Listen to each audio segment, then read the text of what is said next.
Afghan national allegedly shot two National Guardsmen who remain in a critical condition. Now, this was literally about a third of a mile from the White House, about 2.5 blocks away.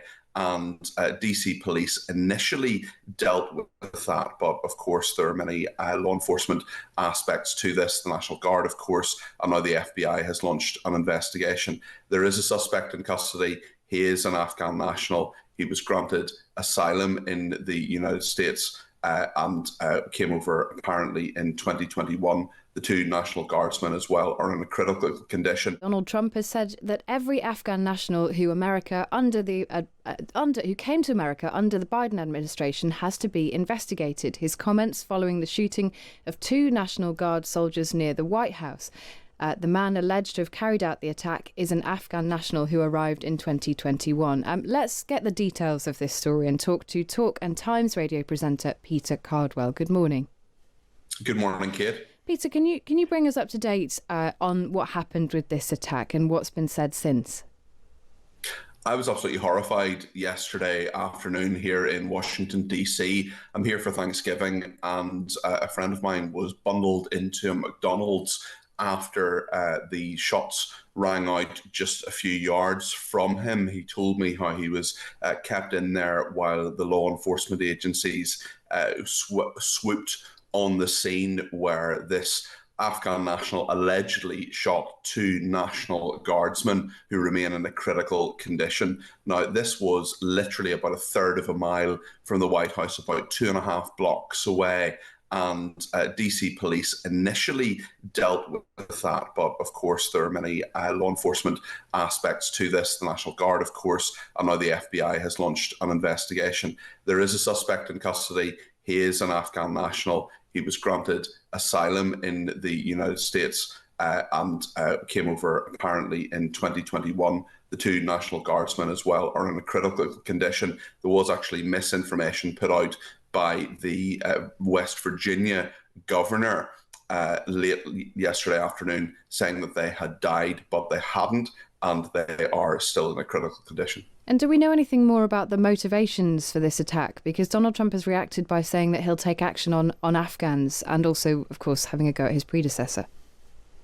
Yes, it was under the Biden administration that the suspect was given asylum, initially, at least in the United States. And as you correctly say, Kate, all processing of any asylum applications from Afghan nationals has now been put on hold. And there are very, very strong actions by the Trump White House. And of course, the Biden administration has been blamed for this. The fact is that the suspect hasn't been charged yet. He's still helping them with inquiries. But they're fairly sure, certainly, that they have only one suspect and are only likely to have one suspect. And that is something that is certainly the evidence so far anyway would suggest that there was only one shooter. There has been widespread condemnation of this, and under the microscope are the policies of the Trump administration and previously the Biden administration in regard to Afghan nationals, and certainly this deployment of the National Guard as well. That is something which happened 5 months ago. There have been 8 states which have been involved with this.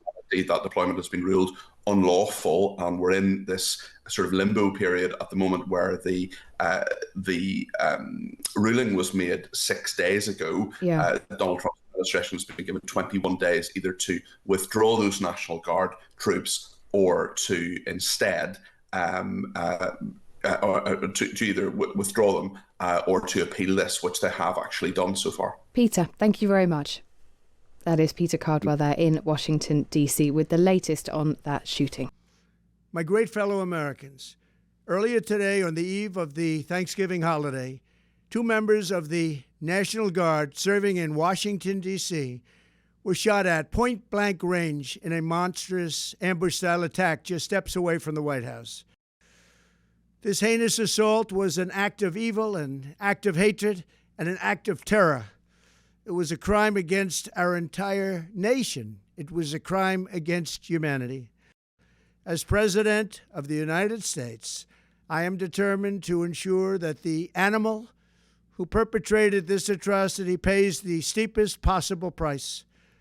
I can report tonight that based on the best available information, the Department of Homeland Security is confident that the suspect in custody is a foreigner who entered our country from Afghanistan, a hellhole on earth.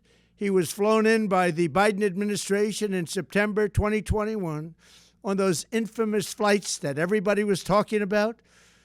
Nobody knew who was coming in. Nobody knew anything about it. His status was extended under legislation signed by President Biden, a disastrous president, the worst in the history of our country.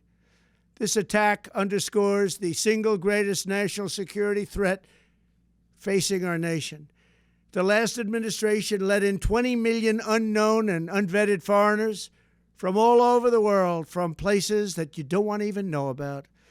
No country can tolerate such a risk to our very survival.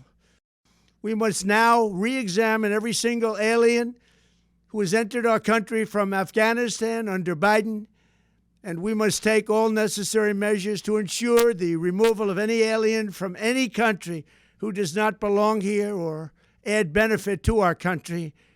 If they can't love our country, we don't want them.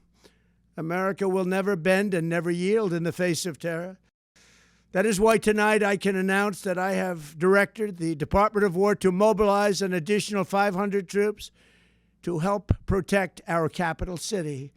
We will make America totally safe again, and we will bring the perpetrator of this barbaric attack to swift and certain justice if the bullets going in the opposite direction haven't already done that. I want to express my extraordinary gratitude to every member of the United States military who is deployed tonight at home and abroad. I also want to thank the Secret Service and the D.C. Metropolitan Police Department for their work today. This Thanksgiving, I ask every family to say a prayer for the two great heroes who were so horribly shot, and for their loved ones. Please say a prayer.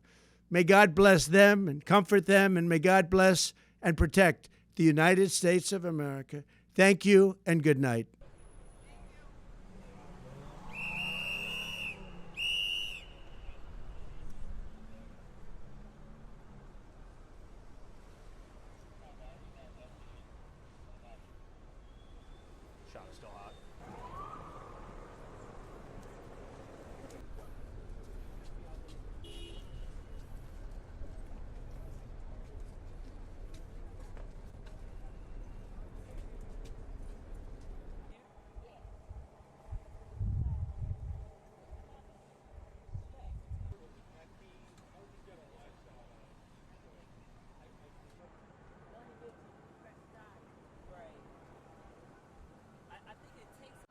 Scary. It's scary. I saw the cop cars. I came down and I heard two National Guardsmen have been shot, and I heard someone else got shot, and it was a random attack. So we don't know what's going on right now. But I was walking around and I was trying to get to the White House, and I see all the guns drawn, and I see all the weapons, and I see all the Secret Service out, and I was like, okay, something happened.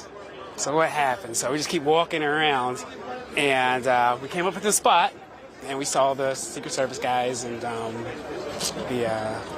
troopers, or the National Guard guys out there. So it's a pretty scary scene. You don't see it every day. So I'll just start by saying we had a series of very productive meetings, but I want to start by saying after those meetings, myself and my team were notified that two National Guardsmen have been shot in Washington, D.C., critically wounded.